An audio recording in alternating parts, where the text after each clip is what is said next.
With me now is Professor Arnulf Stenzl, who is Chairman of the Scientific Congress Office of the EAU. Hello to you. Thank you. So what would you say so far are your highlights of the conference? Well, this is the biggest, one of the biggest meetings in urology in the world.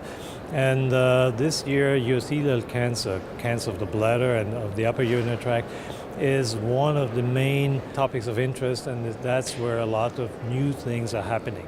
New drugs, new research? New research, new drugs, but also new ways of stage the disease. So we try not to depend on the morphology that the pathologist sees alone. We want to see more of the molecular information, because that molecular information will allow us to see which patients may have a more aggressive disease. So you have to throw in more of treatment modalities, or which ones where you can probably lay back and look at it and not do anything that has any side effects for the patients. And obviously we've had the live surgery sessions, which seem to be very well attended. Are they really useful for people? They seem to be very useful because the delegates can see how things are done, what may be also difficult to do. So it's not that they have problems at home with that type of a procedure, but also that other people may struggle, but that they see how to get around some of the problems. And different countries do things in quite different ways, don't they? Am I right? Absolutely, but we want to bring all countries to the top level. And I think so far we are on the right track for that. Okay, and do you also think you've taken a bit of an approach?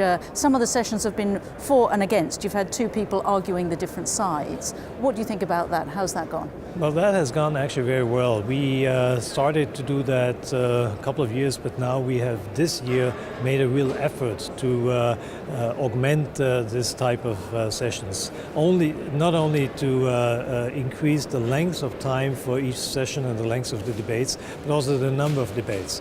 And this is one of the ways why people come here.